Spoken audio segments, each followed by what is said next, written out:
But there's a huge difference between saying, I want to live in a statistically safe neighborhood, or I want to live in a historically safe neighborhood, and I don't want to live around black people under any circumstances. In this video, Piers Morgan has Marc Lamont Hill and Steven Crowder on to talk about free speech and race. It is a surprisingly congenial conversation for Piers Morgan and Steven Crowder, who I am, spoiler alert, I'm not a fan.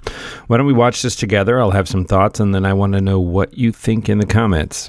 Okay, Marc Lamont Hill, welcome back to Uncensored. I saw your reaction in another podcast I think you did, where you were pretty aggrieved at what you thought I was trying to do there. And just to reiterate to you, in the moment, I was trying to expose her cowardice. And I listened to what your impassioned, immediate response to my challenge. And I immediately realized this would not be a smart thing to do. It certainly wasn't premeditated. It certainly wasn't from anything other than a place of, you are an unashamed racist who says you say this word all the time, including to black people. I bet you don't. And he'll do the same as to be performative.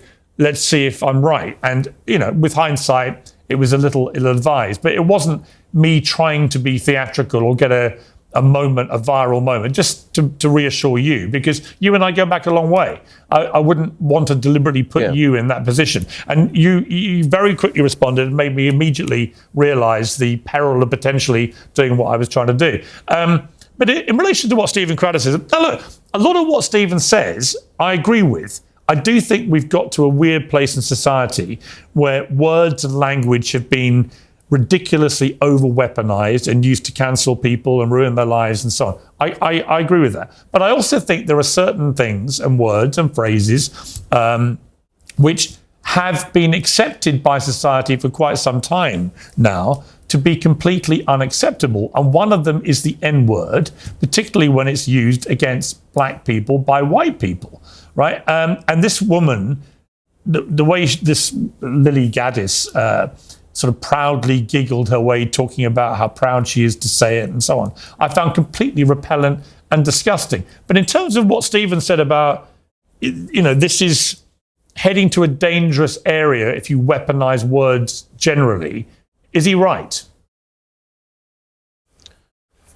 In the abstract, sure. I mean, I think if you weaponize a bunch of words and people don't have the safe space to say what they want or say what they believe, it could be a very dangerous space, because what I find to be offensive, you may not. What I find to be extreme, you may find to be moderate. What I may see as outside the proverbial Overton window, you may not. And so you never want to get into a place, to use Steven's language, where we're just doing the linguistic whack-a-mole. I agree with that wholeheartedly.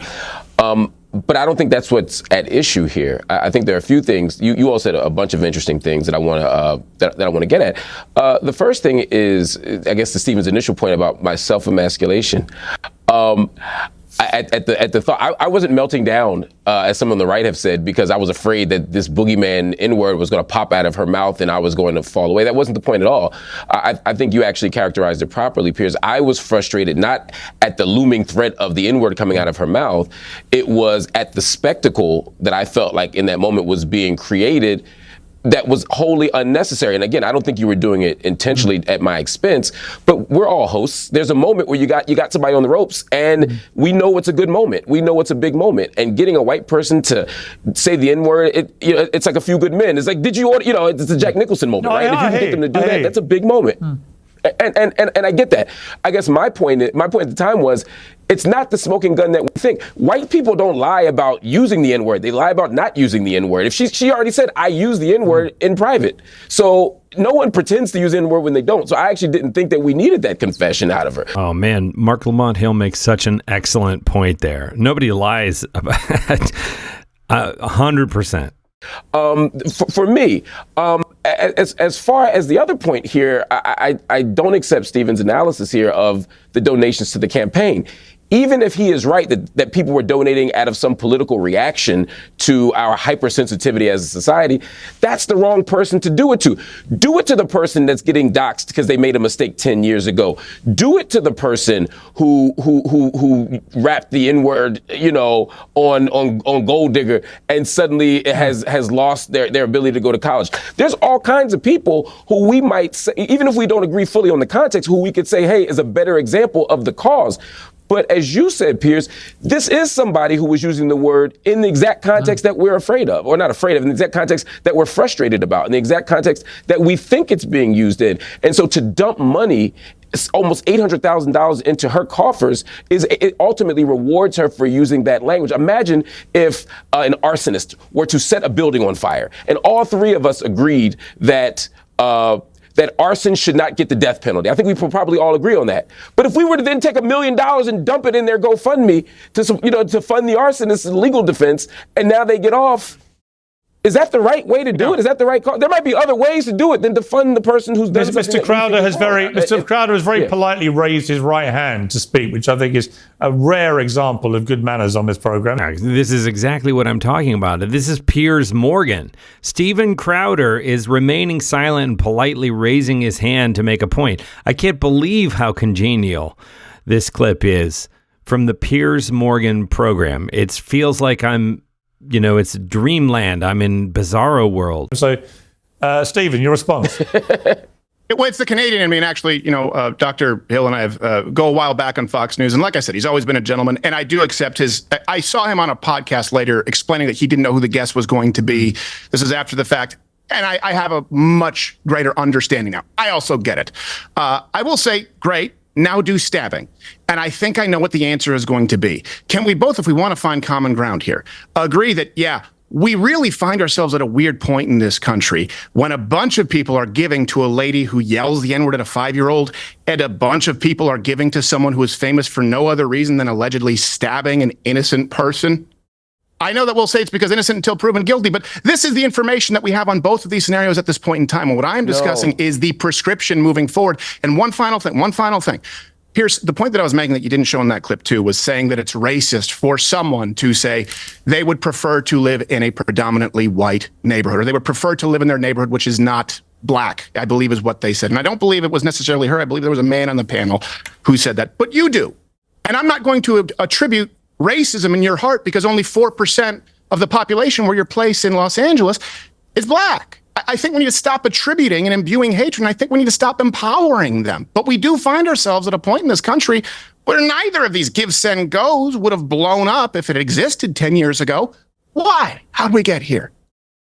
I actually, well, Mark, I'll get you to respond. I have to say, in a way, completely different scenario, but how we got here, I think the same blame can be attached to how we got here to what is going on with the reaction to Joe Biden's health news. I made a point last night on X when that story broke. I was staggered by the instantaneous mockery, abuse, glee, ecstasy, desire for him to die that poured out in response to my tweet revealing this news about him having aggressive advanced stage 4 prostate cancer metastasizing to his bones, which is clearly an incredibly serious situation for a man of his age. And I just made the point, the guy's served his country for 50 years, whatever you think of it, this is the moment just to wish him well, isn't it? The answer was no, and has carried on being no for the next 24 hours in the most stunningly abusive, horrific, ghastly manner, totally inhumane to me. And I think the common theme, Stephen, of the two things is social media. Social media has, I think, inflamed social and racial tensions to a point where people just don't think the normal rules of society apply. They can be as disgusting and inhumane and racist and sexist and whatever they want to be as they like, with no accountability in almost every case. And we've become almost neutralized to that kind of thing. And part of the problem is that when people like you and me, and Mark, I'm sure, launch staunch defenses of the right to free speech, the wrong ears take it as the right to be openly racist and all these other things with no accountability. They misunderstand what free speech actually entails. It doesn't mean you're never going to be held accountable for what you say. This is one of those rare examples where I will say on the record that on that point, I agree with Piers Morgan. When Shiloh Hendricks said that she said the N word, whatever, this was her right to free speech. Yeah, but everybody else has a right to hold you accountable for it. And it's the second part of that equation, which is, I think, important. So, Stephen, your response to my thesis. Yeah. Yes, I disagree. I think social media is a part of it, but I also don't think that we're dealing with an accountability culture as far as the country. I think we're dealing with a false accountability culture as far as the media and those in the establishment. You have myself, for example, who was demonetized, throttled on YouTube for simply using the term lispy queer, someone who referred to themselves as a lispy queer. It was a quote. Then moved over to Rumble, and after the Exodus, Diageo, in charge of 80% of the world's advertising, told Rumble that it wasn't enough to demonetize myself, but that they wouldn't spend $1 of advertising on the entire platform, an alternative platform to YouTube, unless I was removed. You've had entire governments try and remove platforms for freedom of speech. This is not the accountability that people in the streets are calling for. What is being called for example, from people in the media, is a lie. They would rather hear a lie than the truth. And so you have people checking out. For example, someone's afraid to say, could be my black neighbors, but it's anecdotal. I'm not supposed to say the black friend thing. Moved to the same neighborhood I have because it's safer and there's a stronger sense of community.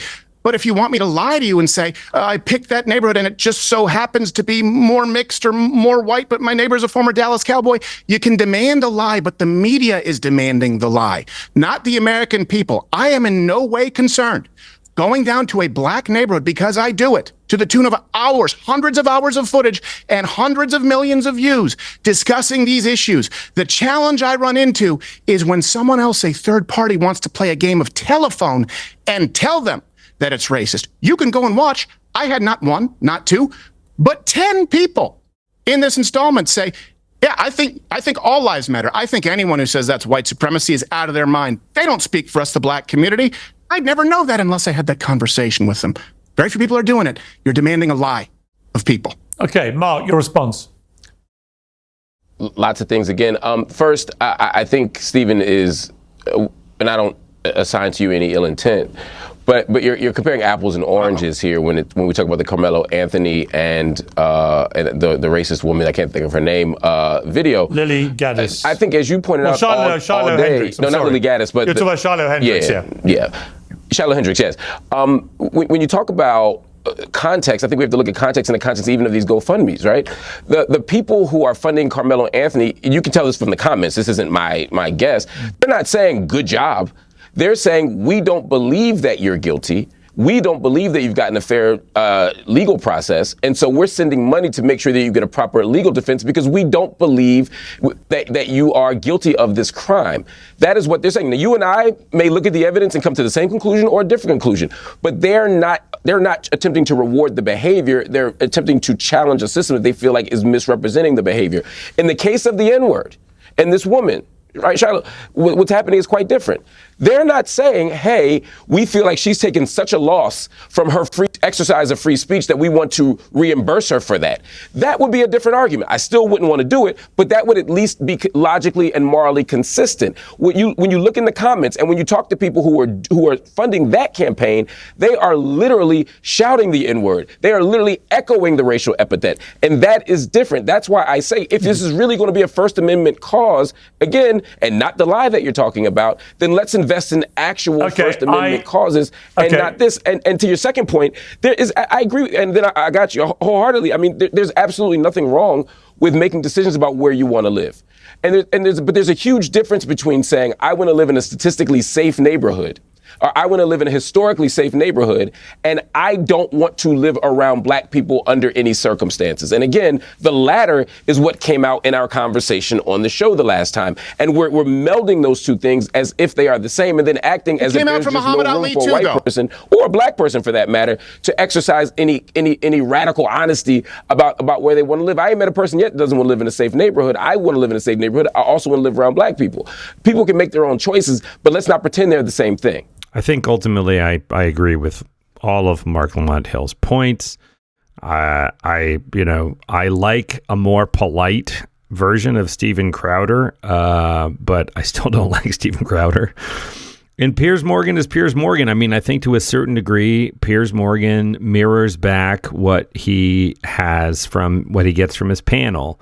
And here everyone's being quite congenial. I kind of prefer it, I think, because I think, led by Marc Lamont Hill, but also with some salient points from Piers Morgan, this was a reasonable conversation about the limits of free speech. I will say, hearing a group of people say literally, quote, the N-word, unquote, so many times starts to feel really strange. I'm not advocating for the use of the actual word. I just think it's really fascinating that we have taken, understandably, it's a slur. It's got an incredibly painful history. It is a word, and it has become so taboo that we have adopted a whole nother term to refer to it. And you hear in this conversation that we're using that other term, the N-word, to reference it. It's like when you say a word so many times, it stops having, you go, weird. I don't know that I understand. It just starts to feel like it means, I don't know what I'm saying with that. I don't know. What do we think? Am I nuts? Again, I'm not advocating for the use of the word. I think it's really weird that we've selected this one word to be so precious about when there are lots of other words that are also, Avada Kedavras. And I don't know. Geez, now I feel like I'm sticking my neck out. What do we think here? Are a bunch of Steven Crowder fans out there? No. What about Piers Morgan? Am I being unfair to Piers Morgan? Or Marc Lamont Hill? I mean, if I had to pick a winner, it'd be Marc Lamont Hill in my estimation. I think he does a good job of parsing tricky little sort of fluttery, what about variations within the subject and keeping them separate. And I really respect that. Let me know what you think in the comments.